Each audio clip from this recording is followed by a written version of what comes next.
Welcome to GoPowerCat.com's Friday Shoot-Around, sponsored by Riverbank Brewing. Now, let's head into the studio. Welcome in here to the Shoot-Around. I am Ryan Gilbert. He is Clint Stewart. K-State coming off of back-to-back losses to TCU and Oklahoma State. It was a long, frustrating trip for the Wildcats. They were on the road, as was I, for, 4 or 5 days, and 2 losses. One that Kansas State really had a chance to get a victory in at TCU. Clint will touch on kind of what went wrong down the stretch in the second half as K-State blew a 6-point lead with about 3 minutes left. And then Oklahoma State was one that K-State was never really in once things got going. So we'll dive into what's going on with this team. I think Clint will talk about the offense. A lot of people on our PowerCat podcast were wanting to know the struggles behind the 5-out, and I would love if you give some insight as to that. And we'll, of course, look ahead to Houston and Texas Tech, 2 back-to-back home games coming up for Kansas State. As always, we're sponsored by Riverbank Brewing. But, Clint, how deflating was that TCU loss? It felt like that loss kind of turned into 2, and there was a little bit of a hangover effect in Stillwater at Oklahoma State. Yeah, I mean, I thought we had plenty of opportunities to obviously win the basketball game. We came out and didn't play particularly well in the first half. Played okay. I thought, obviously shot way too many threes, and for a team that I think we shoot around 34% from three. There's no way we should be shooting 22 of them in the first half unless we're making 16, right, where everything's going in. And so you saw some adjustments made in the second half where we got the ball inside a lot more, got into the paint, scored the ball, was a lot more efficient in the second half. Which was really nice, but you look overall and we shot 28 3-point attempts in that game, 22 in the first half, and we still scored 40 points in the paint. All right. Now our highest points in the paint all season has been 42, and that was the very first game of the season. So in a game that we shot that many high threes and still scored 40 points in the paint tells you that if we would have had the strategy of getting the ball inside and getting into the paint early, we would have won the game probably by 10 points. And so, TCU, I don't think they defend very well. Like I said, we got anything we wanted around the basket, and we only shot 5 free throws. Say what you want to say about that. Probably got fouled a few more times, but we got to be the aggressor, offensively, and can't settle. I thought we settled a lot early, and then had to dig ourselves out of a hole. Did you like the looks K-State got from beyond the arc, or were they kind of forcing things? Some of them were open. Some of them were good looks, and some of them, but every open look is not a good look. I'll say that as well. So just because it's an open look, right, if you've missed 2 or 3, maybe put it on the ground and try to attack the basket, right? I mean, try to get to the free throw line so you can get your feel back. Otherwise, those 2 or 3 turn into 4 or 5 misses. And, those are possessions that you need every single game. So, open looks, yes, you like them, but at the same time, it doesn't mean you have to take every single open look. And sometimes you can turn down, a good shot to go create a better shot. And that better shot might be penetration kick, penetration. Now you're at the basket and then seeing the ball go through. So just got to understand kind of time and flow and how the game's going and how individually you're shooting if you're a player. And then obviously as a team, I'm sure the coach is tracking, how the team is doing. And, hey, we need to change some strategy here to put us in the best position to be successful. Down the stretch, there were a few plays that come to mind against TCU, back-to-back. I don't know if it was back-to-back, but it was 2 missed front ends of 1-and-1s, and then you've got Doug's layup that maybe didn't go in. What went wrong in the final moments against TCU? Were there 1 or 2 plays that maybe stick out to you? Yeah, so I'd say there's 3 plays that stick out to me. And one of them was actually early in the second half. This is when we first took the lead. And so we go up 39-37 with about a little under 14 minutes left as an alley-oop from Hawkins to Gasson. Tremendous play. TCU calls timeout. This is our first lead that we've taken since it was 6-5, like early in the first half, right? So it's been 24 or so minutes of gameplay that we haven't had the lead. TCU calls timeout. They come out of the timeout. They run a guard-to-guard back screen. Doug calls switch. Hazen doesn't switch. They get a wide-open 3. All right, and you say, well, it's one play. They made the 3 is wide open. Right, it's one play out of a timeout after we just took the lead. Right, like those are the communication breakdowns defensively that you just can't have. If he makes that 3, we switch, and we have a hand up, and it's a high hand contest, and so it's a 20%, 25% chance of him making it, and he makes it, hats off to him. But if you give him a wide open shot and he's shooting 40%, it goes in. That's a bad possession, and that just can't happen right out of a timeout. So that play really stood out to me early on in the second half. And then down the stretch, you look at we have a 6-point lead with 3:52 or so left, and we have the ball out of bounds under. I think it maybe got down to like 2:30 or so at this point in time. Still up 6, out of bounds under, and I think Hausen comes off some screening action and takes a quick. It wasn't too contested, but feet weren't set 3-point shot that we probably don't need at that point in time, right? And so the quick shot leads to them getting out and being able to score on the other end. And those are times where we had plenty of time to run some of the clock down, plenty of time to probably get a better look where maybe now his feet are set, he's just ready to catch and shoot. Okay, cool, we take it. And so that one definitely stood out to me. And then the last play of the game, I love the setup. We ran a kind of hammer down screen for our big, for Gasson to come up to set the ball screen for Doug. I don't know if Doug was supposed to use the ball screen or not, but he rejected the ball screen, got to his right hand, which he made several, kind of running layups with his right hand early in the game. So I love the call. The spacing was off. And so anytime you have execution, you're trying to run a play, the spacing has to be superb so the guy with the ball can make the right play.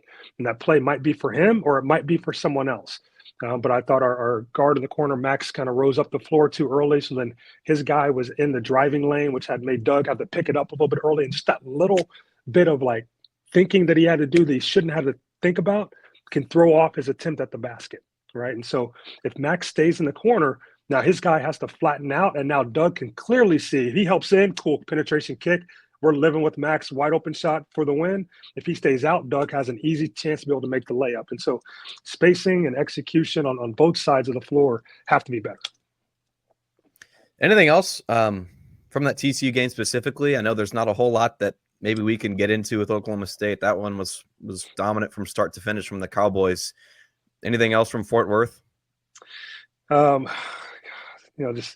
I like to call them, some of those spacing things, I like to call them, those are losing possessions and losing plays. And when you get down to the final 5 minutes, you can't have the losing plays, right? I mean, you have to have winning possessions. And it doesn't mean the ball goes through the net, but everything was in the right place for us to have the best chance to be successful, right? And so some of those things, obviously we, have to clean up. And then the other thing is, another, as we're just talking about, I kind of remember another play that happened is kind of down the stretch. I think we got a switch with Doug had the ball, and there's a big on Doug with the ball, and Doug just kind of easily gives the ball up to Hawkins, who had a similar type player guarding him, and Hawkins went one-on-one. And I'm like, in that position, I'd rather have our guard and our playmaking guard with the basketball going one-on-one against their big, and we live with the results of that versus Hawkins trying to go create against someone who's a similar size, similar speed, and a pretty good defender, right? And so those things are things that I think the players have to understand as well. And kind of say, all right, what's our best opportunity here? We got the switch we want, space the floor, and let's play out of this. Oklahoma State, man, it's I don't even know what to dive into with this game. It's now been a full year, 365 days since K-State's won on the road, and TCU was right there for the taking at the end, but that game against Oklahoma State, K-State was handled in that game. We can get into maybe the change with Ugo into the second half and kind of that zone later on, but not a good game for Kansas State, Clint. Not at all. I didn't realize it's been over a full year. When you said that. Wow. So I know it's been about 12 games or so, I think 12 or 13. It's 13 now. Yeah. 13. So we got to figure it out. Winning on the road is hard, and going to Oklahoma State, it's the reason why, I thought from my perspective, if we were going to lose one, I would have rather lost to TCU and win the Oklahoma State game. I think Oklahoma State's going to finish at the bottom of the Big 12 just based upon talent alone. They don't have a lot of talent. And so it was a very uninspiring game to watch. I thought we came out with a low energy. Guys were not ready to play. I think Coach Tang mentioned that after the game. I think Hawkins mentioned the focus, and then things that weren't there in the warm up. And that's on, that's on both, right? That's on the players. It's on the staff. It's on everybody, right? I mean, you got to get the guys ready to play, but the guys also have to generate their own energy. And a lot of times that's hard when, it's kind of twofold. So you go on the road and you're at a place that's rocking, right? You go play KU and Lawrence, it's going to be rocking, right? So you're feeding off of, offensively, the home team, KU, they're feeding off of the fans, but you can also feed off of some of that too by shutting them up, right? And so you get going by shutting the fans up. You go to a place like Oklahoma State and there's nobody in the stands, right? And so you walk in, you're like, it's a game, and okay, there's really no energy either way, right? And you fall into that trap of just kind of being out there and going through the motions and not getting yourself ready to go compete in a very important game that you need to win. And that's what I thought, happened against Oklahoma State. We had 19 turnovers, 19 turnovers, and we're not going to win any games in the Big 12 if we turn the basketball over 19 times and allow the other team, which Oklahoma State did, score 31 points off of turnovers, and so 19 turnovers tells you that we weren't ready to play.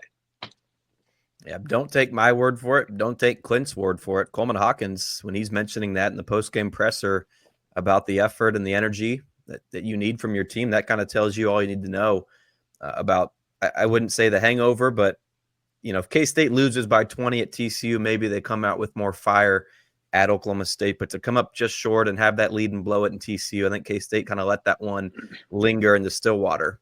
Clint, I want to ask you, like I mentioned, a lot of people are fed up with this 5-out offense, and everyone seems to think that is the main issue for this team.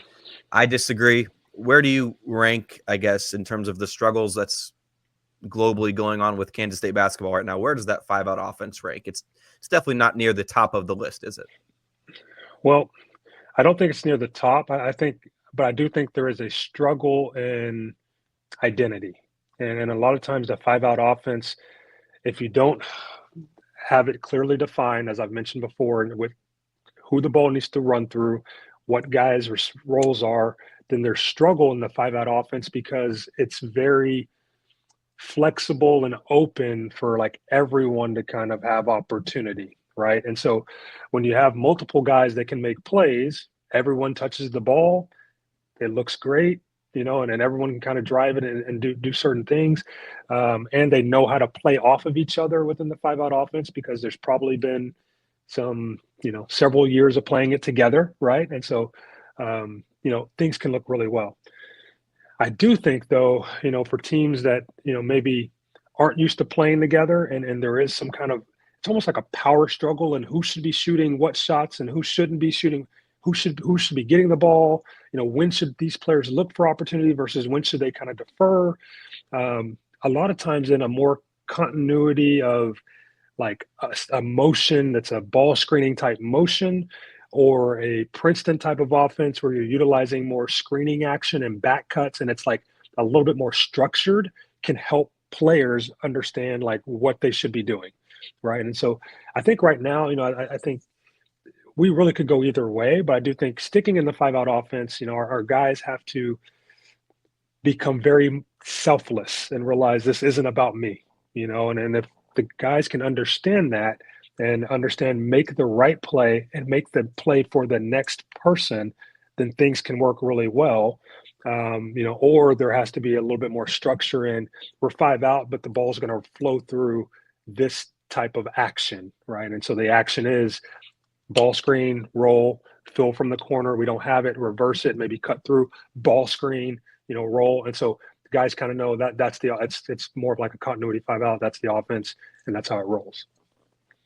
So when you look at the roster, do these guys from top to bottom just not necessarily fit the 5-out system well, or is it the mental side of things with not knowing the roles or knowing how to play with each other in that system, if that makes sense? Which kind of side is maybe the more of the problem right now offensively?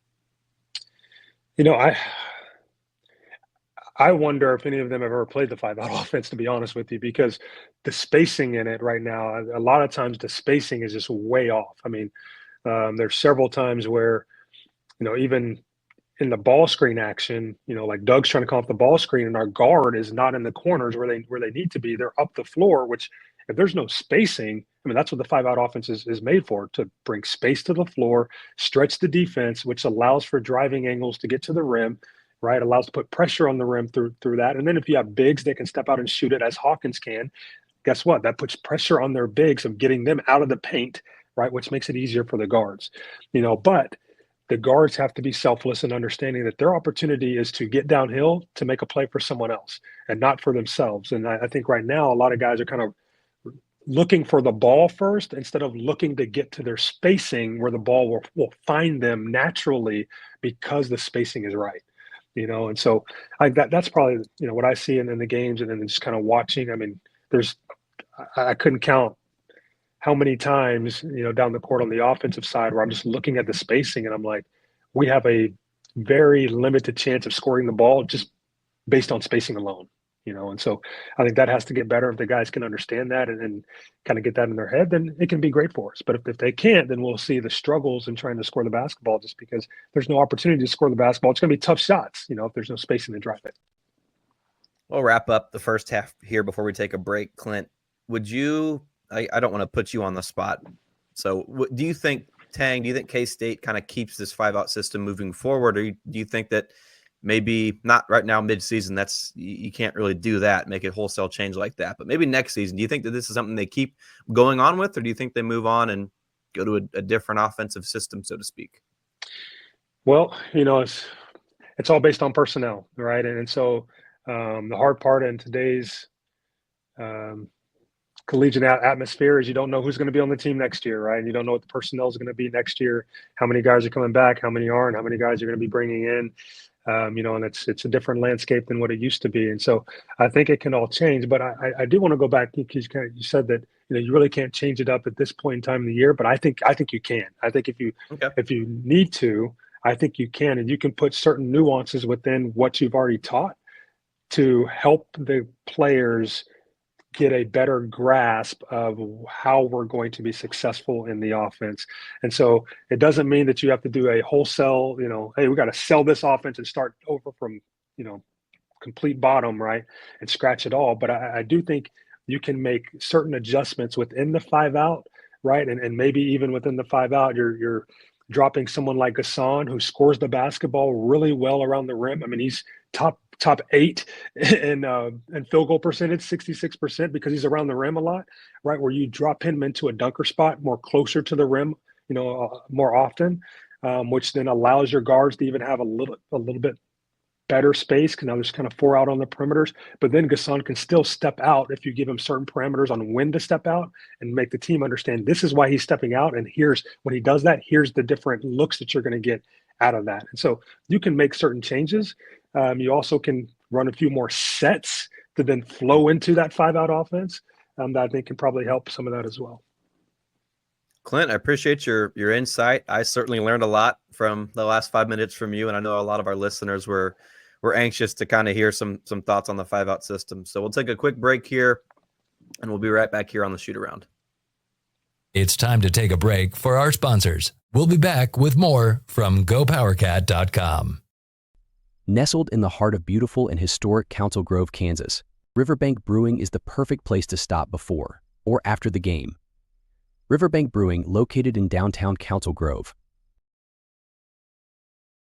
Now let's head back to the show for more K-State sports coverage from GoPowerCat.com. Clint, I want to get into 3 specific players here before we kind of move on to Houston and Texas Tech, the next 2 home games for Kansas State. And the first one is Ugonna Onyenso, and maybe not just him specifically, but the whole team kind of changed after halftime. Onyenso was on the court for, was it all the second half? Pretty much all the second half. He was out there. And so obviously to go to Onyenso, I'm curious kind of how you think he played. I think it's generally agreed upon that he played well, but more importantly, just that zone defense and that bigger lineup. How do you assess that? Yeah, I mean, it's one of the surprising areas that I've kind of had with this team is when you bring guys together, that are from all different backgrounds, and then, we have a lot of different transfers that came in. A lot of times offense can be more of a struggle just because, like, as I mentioned, guys are coming in and they're looking for more opportunity, mainly on the offensive side of the ball. Defense, though, that's a non-negotiable, right? And so defense has to be about playing hard. Guys have to know where they're at. If we're going to guard the ball a certain way, it's because the guys behind them on the other players are in certain positions to help us guard the ball and help us guard the rim. You know, I think that's one of the areas that I've struggled more. Is we've been terrible defensively. I mean, just terrible. On-ball defense has been terrible. Rotations have been terrible. You know, defensively is not, which is why I think you see, you know, we've had to switch defenses up. I mean, if you think about, you know, the Drake game, we had to go to basically like a triangle or, you know, an eye defense where we're guarding 3 guys and weren't guarding 2 just because we can't guard. And it's a junk defense, and that's stuff that you see normally in high school, right? I mean, you see that like, oh, we don't have guys that can guard. Like, there's only one way we can guard this team, right? And so what you saw last night is we had to switch things up because we could not guard Oklahoma State, who's not the most efficient team in the Big 12, right? And so I love switching things up. That's great. But normally you want to do that out of like timeouts, right? Because, hey, they're calling a timeout and we're in man. We're going to come out zone. So that way it just blows up their play that they just drew up, right? And then, okay, it sticks with us a little bit. And, okay, cool. Now we might stick in the zone a little bit longer. Okay, now we're going to go back to man. But what I saw is we had to make the change just because we simply can't guard, you know. But I state that because one of the things that Onyenso did yesterday, the last game, sorry, one of the things that he did is he came in and he changed the game just by his presence, right? I mean, just 7 foot, being around the rim, making things hard at the rim. It doesn't mean he blocks every single shot. He only had 1 block, but it just, the presence of him around the rim helps when it comes to protecting the rim. And so I thought he did a phenomenal job in you know, the time that he was out there, which is also why he played quite a bit in the second half. You know, now I do think he has to get a lot stronger, a lot more physical. You know, and he only had 1 rebound. I would have liked, I mean, you're out there for, I don't know, 15, 16 minutes. You know, you got to get more than 1 rebound at 7 foot, man. I need you doing a little bit more than that. But I do think it was a good stepping stone for him, you know, and where he can be utilized to help us be successful on the defensive end. So really proud of how he kind of stepped in when his number was called. You know, you got to stay ready. And you don't know when your coach is going to call it. And when they do, you got to be ready to go out there and produce. You mentioned defense, and that's kind of, you said it was terrible, right? And that's where I get frustrated with the 5-out frustrations from the fans, right? I get it. You know, the offense could be a lot better and they could score more points, but I guess you could look at it on the flip side is that K-State is giving up more points than it can score. And so defensively, you know, there's just a lot of things going on with this team. And so the offense, that system, say what you want, but that is not the lone root cause of K-State's struggles. And Onyenso, you know, I agree, Clint. He was great. He needs to grab more rebounds, but it's hard to jump on a moving train. This is his first game since December 21st. So moving forward against Houston on Saturday, I'm excited to see how much, or I guess how little, you know, we'll see how Onyenso plays and against a really good Houston team. We'll get into that in just a moment. But second player here I wanted to ask you about is Brendan Hazen, and he only got 2 looks from beyond the arc, 2 field goal attempts all game against Oklahoma State. When your role is kind of just to be a sniper, a sharpshooter, is that more on Hazen himself to find those looks? Is it on his teammates to get him open? Is it on the scheme from the coaches to find him open looks? Because I guess in the 5-out offense, when there's not necessarily a whole lot of set plays, it might be a challenge to get Hazen open looks. Now, I don't want to pick on Brendan. If it wasn't for him, K-State would have been 0 for in the first half against TCU from beyond the arc. So this was just one bad game. But moving forward, how can K-State and Jerome Tang get Brendan more looks moving forward? Yeah, and this is the challenge of conference play, you know. And then I was talking to someone in the non-conference, and you know, talking about Brendan Hazen, and because he's shooting really well, and I mentioned, I told him, I said, he's not going to get those same looks when it comes to conference play. It's totally different non-conference when you're playing, especially when you're playing a lot of inferior teams, you know, and then you can, you know, you're feeling good. Okay, great.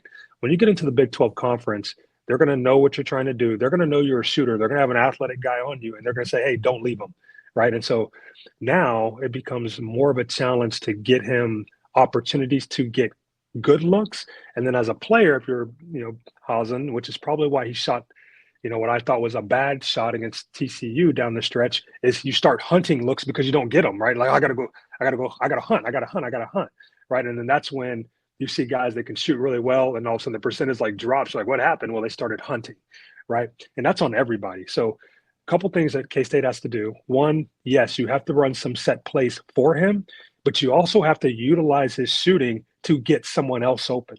And so if you put him in action to set back screens, where now the defense has to make a decision, right? If you have him back screen for Gasson, right? Probably a big is guarding Gasson. If they switch, we should be throwing the ball inside to Gasson. I mean, he can score down there against the guard one-on-one, easy type of action, right? If they don't switch, the guard has to still help on the back screen, which now gives Hazen an opportunity to step out and get a catch and shoot. And so we got to do more. He has to be in more screening action, either inside the 5-out or within set plays. And then you can also utilize set plays, like I said, to try to get him some quick looks or use him as a decoy to set screens to get someone else an easier look. And once you do that, guess what? The defense remembers. If I'm guarding Hazen and he sets a back screen and I don't help and that guy scores, right? The guy that got back screens yelling at me, right? And I'm saying, well, I got to stay with him. Well, guess what? The next time I say, all right, cool, I'm going to help you. I'm going to show. I show, now Hazen's going to get the look that he wants, right? So it's all within the offense, and then the guys have to understand, that's the kind of action that we need for him to be successful in the Big 12, because it's going to be really hard for him to get opportunities. Good stuff. Yep, K-State's going to need Hazen to not only get open looks, but make his open looks as well. And when he's open and when he's taking the right shots, he is without a doubt a sharpshooter. So K-State's going to need him. And last guy, Clint, real quick, Dug McDaniel, 3 games into this starting fiveness for Doug. How do you evaluate the way he's played with more of an expanded role for Kansas State? Yeah, I think he's played awesome. I think, obviously as a point guard, from a point guard perspective, hey, can't have 6 turnovers in a game like he did one of the games. But I think he's played really well. Could shoot the ball better. He just shot it well from the outside. But I also think there's some mechanics that he could fix. He just kind of in shooting the ball from the outside a little bit. But I think, offensively, I think he's the engine, and we need him to be the engine for us to be successful. And so we need him playing at a pace and a speed that is unmatched out of the ball screen and making the right decisions. And it's not the home run play.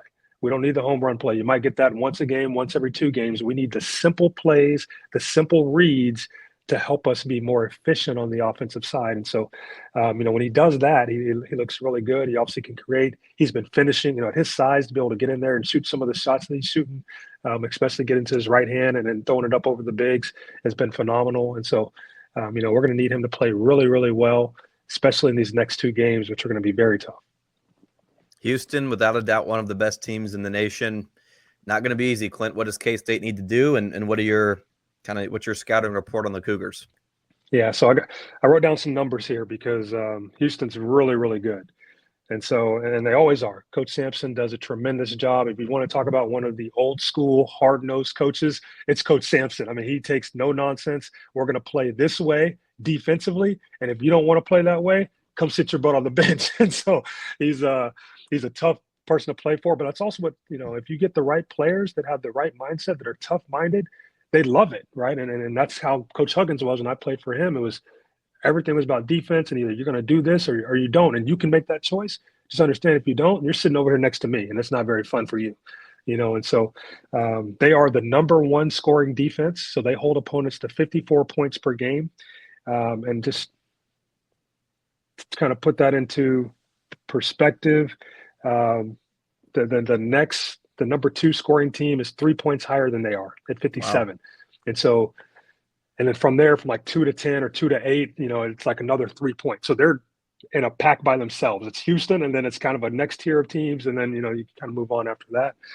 So they also number 1 scoring margin. So because they hold teams to 54 points per game, they win games by 22 points. So the number 1 scoring margin, and they have not played just cupcakes. I mean, they played Alabama, who's the best offensive team. All right. They lost in overtime to Alabama. Alabama scored 85 points on them. So this 54 points, part of that is Alabama's 85, right? They also played, was it Auburn, I believe? I believe they played Auburn as well, who is another team that's one of the top 10 teams in scoring. And so they have a couple games where they played some really good offensive teams and still are the number 1 scoring, defense. And so we're going to have to find out ways to score. But I think more importantly is we need this to be an ugly game. We don't need it to be a pretty game. They want to play ugly, and we have to go play ugly. Like that's the only way and the only chance that we have to win, which means that we have to, one, take care of the ball on offense. All right, because it's not like they are getting steals and runouts. They're really good in the half court defense. That's great. We also have to be really good in the half court defense. And so we can't give them easy baskets in transition. We have to buckle up and we have to match their grit, their grind on the other side to make everything just as tough for them. And we want this game. If they're only giving up 54, that's where we want it at. We want it to be a low scoring game. Like we're not going to try to go outscore their defense and say, hey, they're giving up 50, we're going to go score 80. If it happens, hey, we'll take it. But I can almost guarantee, I'll give you a Charles Barkley guarantee that it's probably not going to happen. So we want the game to be in the 50s, low 60s, grind it out to get the win. And that's what we have to do. All right. I like that. I mean, you can't have 22 three-pointer attempts in this game in the first half like it was at TCU. You can't have 19 turnovers on the game in Stillwater against Oklahoma State. Got to play clean, crisp, and obviously don't try to dictate this game if you're Kansas State. I agree. Play kind of to Houston's way. Make it a low-scoring, grinded-out game that, be the team that can make one play at the end over your opponent. So I didn't do a full-on scouting report on this game, but San Diego State beat Houston this year, right? So it's there's a blueprint out there if you're maybe not the best team in the country to still beat one of the best teams in the country. So this one will be tough. One that won't be as tough is Texas Tech at home. Average, maybe above average team in the Big 12. We'll see how it shapes up at the end of the season. But, not that Houston's not a winnable game, not that K-State doesn't have a chance, but this is one that you've got to have against Texas Tech, a team that, is not in that upper top tier of the Big 12 when you're playing at home. You have to defend that home court if you're Kansas State against Texas Tech. Yeah, and it's a much different game than the Houston game. So Houston is really good defensively. Texas Tech is really good offensively. So they're going to want to get up and run and push the basketball, get out, get shots, play a little bit more free-flowing. And I think, it's a game where obviously we're going to have to get stops, but I think we can probably play a little bit faster, and Doug try to utilize some of his speed in that game. Texas Tech actually does shoot the ball really, really well. I think they're number 4 in effective field goal percentage, which for those who don't know, that's if you take your made 2-point shots and then you add in 1.5 times the made 3-point shots divided by your total field goals gives you an effective field goal percentage. So it takes into account that, 3-point shots are worth more than 2-point shots. And so they're number 4 in the country. They have the number 1 3-point shooter in the country right now at 50%, which is Chance McMillan. So they can shoot the ball. They want to get out. They want to play fast. That's great. It's a game that we're going to have to kind of match that energy where we should be at home. So if we can get a really good start early and then contest those 3-point shots that they want to take, I think we can kind of get them out of their comfort zone if we contest those and they miss some early and we jump on them. And then we got to kind of ride that wave right into the second half to be able to go win. So they score the ball well. That doesn't mean that we have to go outscore them, but I do think we need to push the pace probably a little bit more. With Doug and then utilize that. But then we're also going to have to get some stops. And it's going to be key that we know where those shooters are so we can get those stops.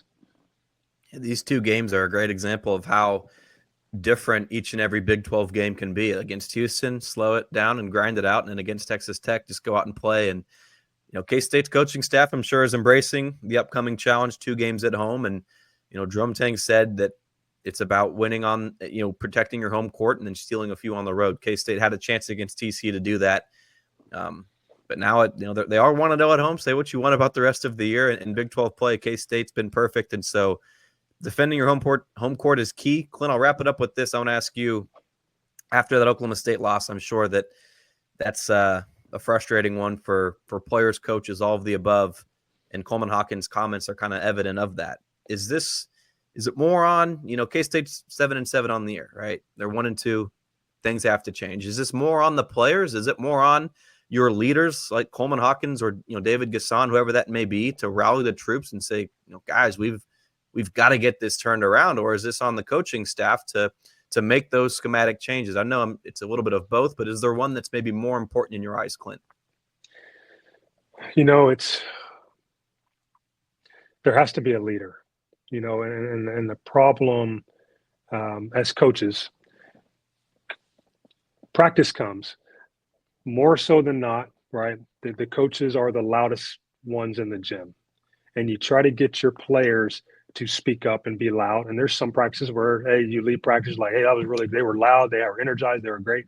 There's some where like, it wasn't what we wanted or what we needed them to be. And so the coaches as the leaders, that's great. And they have to fulfill that role. They got to step up and be that leader, especially, in practice where it's a lot easier to do that. But come the game time, you have to have players that lead, because there's so many things that are going on during the game. If you're a player and you know that we're not warming up well, guys are not taking this seriously, guys are not locked in, as a player, you have to be able to call out other players. Now, where this gets hard and tricky is we have guys that have come in from different spots, different places, right? And no one has established themselves as that guy, as the leader of the team, right? And so when you don't have that, guys are a little bit more reluctant to call other guys out, right? And so that's where the challenge is. We need someone to get outside of their comfort zone. And, Hawkins kind of, admitted it during the press conference. That's all great. Press conference is great. Do it in the locker room. Do it during game time. Do it during the game when things aren't going right. You know what I mean? Like, hey, hop on my back. But the way you get other players to buy in is you have to do that every single day, and they got to see your actions match your words. And so your words that you're telling them, you need them to match your words to match your actions as well, right? And so if I'm not doing what I'm saying or what I'm saying, but yet I'm saying it, they're not going to follow me, right? But if I'm saying it and I am doing it, and you see my emotion and you see my passion and you see how hard I'm playing every single possession, and you see my body language and how that is every single possession, I'm not slumped over, I'm not over here, I'm here and I'm locked in, then I can go out and I can will you to match me, man. That's all I need you to do. Match me. That's it. Match me, because this is important to me. And for us to be successful, I need it to be important to you, right? And so if you can get a player to do that, and then people start following that, right, then it makes it so much easier, especially in games where it's hard for coaches to lead in game. I mean, there's so much, it's back and forth. Right now, as a player, you're out there trying to make plays. There's no, stop. Get the spacing right, and let's run that play again, right? There's none of that. So the players have to be able to do that on the floor, and you need someone to take ownership and leadership to do that. Actions always speak louder than words, but, you still got to have the words right if you're a leader, when it feels necessary, you've got to speak up about stuff like that. So this was years back, but Clint, Barry Brown, K-State was 0-2, down by 20 points, I think, at halftime to West Virginia. I'm paraphrasing here, but, he told his team, don't go back out on the court if you don't think we can win this game. And lo and behold, K-State goes on to win the Big 12 that year. So you've got to have leaders in your locker room. Tang and his staff can do all they want, but at some point it's going to be on the players to kind of step up and take charge. So, Clint, I appreciate your time, as always. Tremendous stuff from you, and we'll talk to you real soon. Next week, Clint, hopefully we're talking about wins. If not, we'll break down, of course, as always, what went wrong for Kansas State. Appreciate it, Ryan. It's always fun. Yeah, we'll be right back here next week, 7 days from now, on the Shoot Around. Thank you for watching the Friday Shoot Around, sponsored by Riverbank Brewing. This has been a GoPowerCat.com and Spirit Street production.